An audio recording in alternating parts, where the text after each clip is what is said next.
Hey everyone, Ed Padgett here from edpadgett.com. Welcome to my channel. If you're new here, please feel free to have a look around and you'll find tons of videos on lifestyle, on rehabilitation, on back pain and scoliosis. And if you're coming back, welcome back. So I'm best known for helping people with back pain and scoliosis. And if you want to talk to me or one of my team about how I can help you, there's a link below this video that you can just click and book a call. It's totally free and we can put you on the best track for helping you in your unique situation. But today I will not be talking about scoliosis. I am actually taking a trip. I'm going to be going over to the UK, which is a 7-hour time zone difference, and I want to optimize my jet lag. So today I'm going to show you how I do that.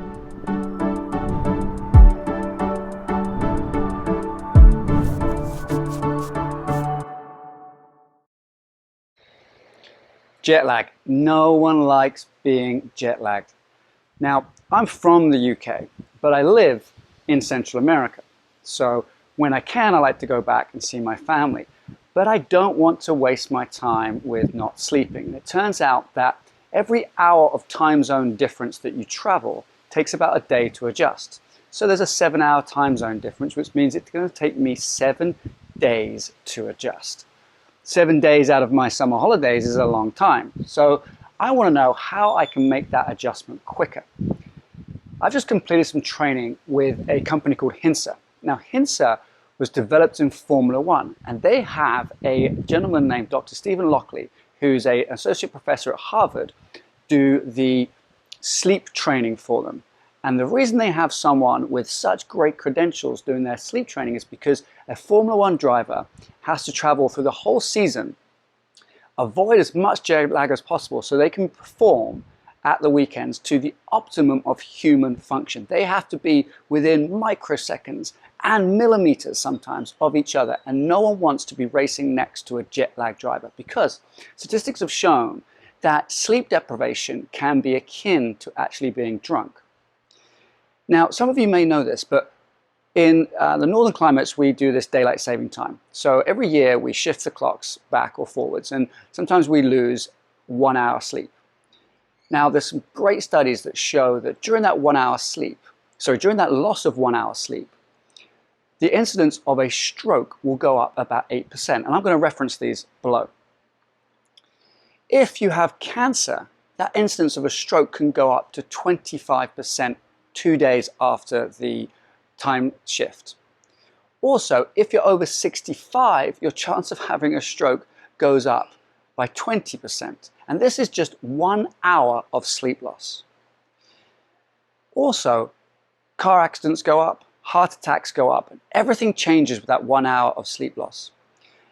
And so that's what we would call, I guess that's a governmental sort of jet lag, but we could also have a thing called social jet lag. We stay out one night, a little bit late, we don't sleep as much. The next day, all those risk factors still apply to us. And the same thing happens when we travel with jet lag. The circadian rhythm, which is our day-night rhythm, has a hormonal component to it, and it all gets reversed. So when we travel, we can have trouble sleeping, insomnia, and that can create cognitive problems. We don't think as well as we should be thinking. We don't perform as well as we should be performing. But also we can have digestional upsets. We can have actually parts of our brain start to change a little bit with chronic sleep deprivation. So we want to minimize this. Now, how do the Formula One drivers do it? That's the question. What is this guy, what's this professor at Harvard teaching them? Well, turns out he actually has developed an app, which I'm going to show you, where you plug in your flights and it tells you exactly what to do prior to the flight to minimize the jet lag and immediately after the flight.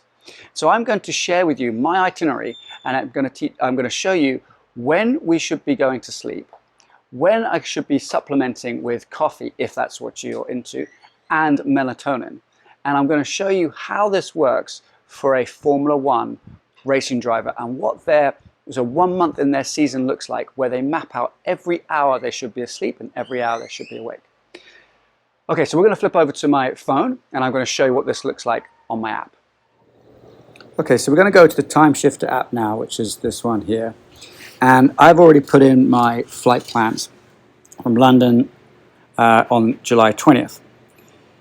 So I'm going to press that, and it's going to show me what to do prior to the flight. So as of Monday, July 18th, I will need to get up at 6 a.m., which is good news because that's what time I get up anyway, sometimes a little bit earlier. But what we're trying to do here is use what we call a phase forward approach, where we start shifting my circadian rhythm more towards the London time zone, which is ahead. So right now in London, they're doing things before me. So I need to do what we call a phase advanced shift for eastward travel. So simply, the yellow here denotes getting as much sunlight into my eyes as possible. The sunlight actually changes my hormonal levels. So sunlight first thing in the morning, especially looking towards the east, will help increase cortisol levels and decrease melatonin. Cortisol is the get up and go hormone, and melatonin is the sleep hormone. So we want more cortisol in the mornings to get me going, and we want less melatonin. So quite simply, we're going to get up early, get sunlight in the eyes here, and I'm pressing the orange one now, and that orange one says we just got to keep that bright light going all day, and the brown one here is maybe have some coffee if we're into coffee or some sort of caffeinated beverage. In the evening, down here at 2100 or 9 o'clock, that dark blue line represents melatonin. So we click here and it tells me a little bit about melatonin. Now I'm not endorsing melatonin. You can take that at your own risk. I personally don't feel there is much risk to it, so I will take it, but you can check with your physician before you take it if you want to. The next day, Tuesday, it's suggesting that I should be having bright light at 5 a.m. And you can see that's shifted me forward by an hour. Use some coffee if necessary, and then I take melatonin an hour earlier at 8 o'clock to help me sleep. Wednesday, 4 a.m., coffee, and take the melatonin a little bit earlier as well. But I'm actually doing a flight on Wednesday from Managua, which is Central America, Nicaragua, to Miami. So there is a time zone difference there as well. So that shifts things slightly here, and the app takes care of that. Now if we go to Thursday, I'm in Miami. I'm up now at 6 o'clock Miami time because there's I've already changed time zones. I'm going to bed relatively early, but on the Thursday, you can see here on the right-hand side of the screen, there's a tiny little aeroplane signal. Now that is the time I'm getting on the plane at 8 o'clock. But it has this blue line here, which is sleep, okay, so melatonin. So I'm going to get on the plane at 8 o'clock. I'm going to put dark glasses on. I'm going to take melatonin, and I'm not going to watch a movie, and I'm going to try and go straight to sleep because that is the time I need to go to sleep to start getting into the time zone. Ordinarily, before this app and before I understood this, I would watch a movie, I'd wait for the meal, and I would not go to sleep for a few hours. But we're going to try and get to sleep on the plane. But here's the thing. We stay in that time zone for a little bit, and at 1 a.m., that time zone, I need to be up. So I need to have my eye mask off. I need the light above me on. I need to be watching some TV. I need to have a cup of coffee. I need to start waking up. So that when we arrive in the London time, you can see that right in the middle there, I've already had 3 or 4 hours of exposure to the sunlight because I'm arriving at 9 a.m. And so exposure should start 3 hours before at 6 a.m. We're going to take some coffee, we're going to keep the sunlight going, and then that night in the UK at around 10, I shall be taking melatonin and trying to get to sleep, and the next day up at 6. So you can see it again, I'm up at 6, bit of coffee, keep the sunlight going, melatonin in the evening. And at the end it just says, done, enjoy that extra energy and no jet lag. So using this app, you can see how we've spent a couple of days prior to traveling doing an advanced shift, shifting my circadian rhythm to get more in line with the UK time zone. And you can see how it's going to help me actually on the flight do something that's kind of counterintuitive, but actually makes complete sense when you think about it. And here I'm just going to flash up what a F1 driver would do for a few days during their season.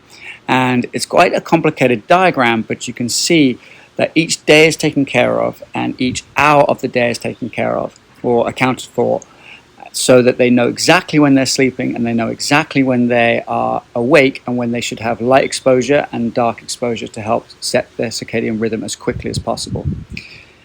This app is the app that came out of that research to help the Formula One drivers be their best throughout the season. And so this is an amazing tool to use to really minimize your jet lag. I want to give you an update from sunny England, there's the London Eye behind me, on how the Jetlag protocol using Timeshifter has actually worked. So I'm going to take you over to my Whoop and I'm going to talk about my sleep and recovery and how that looks. So here we are inside my Whoop, and you can see, for those of you who don't know, a Whoop is a tracking device that tracks your heart rate, blood oxygen levels, skin temperature, and it gives you a readout for sleep recovery and also your strain. So you can see here we've got Monday, Tuesday, Wednesday, Thursday, Friday. My recovery was getting less and less, and Friday was the actual overnight trip that I spent flying from Miami to the UK. The day before Thursday was actually the day I spent in a hotel in Miami. But my first night, Saturday the 23rd, in the UK, I had an 85% recovery, and last night a 97% recovery. And we're looking at things like I mentioned, heart rate variability, resting heart rate, and respiratory rate, but also a few other things in there as well. If we look at sleep, we can see that the Thursday night sleep was pretty good in the hotel in Miami. Friday night was bad because that was on the plane, but then the last 2 nights 100%. And what that means is that I got 8 hours 45 minutes last night. But check out the day before, and I'll show you this one. This is a really good one for me anyway. I had almost 11 hours sleep.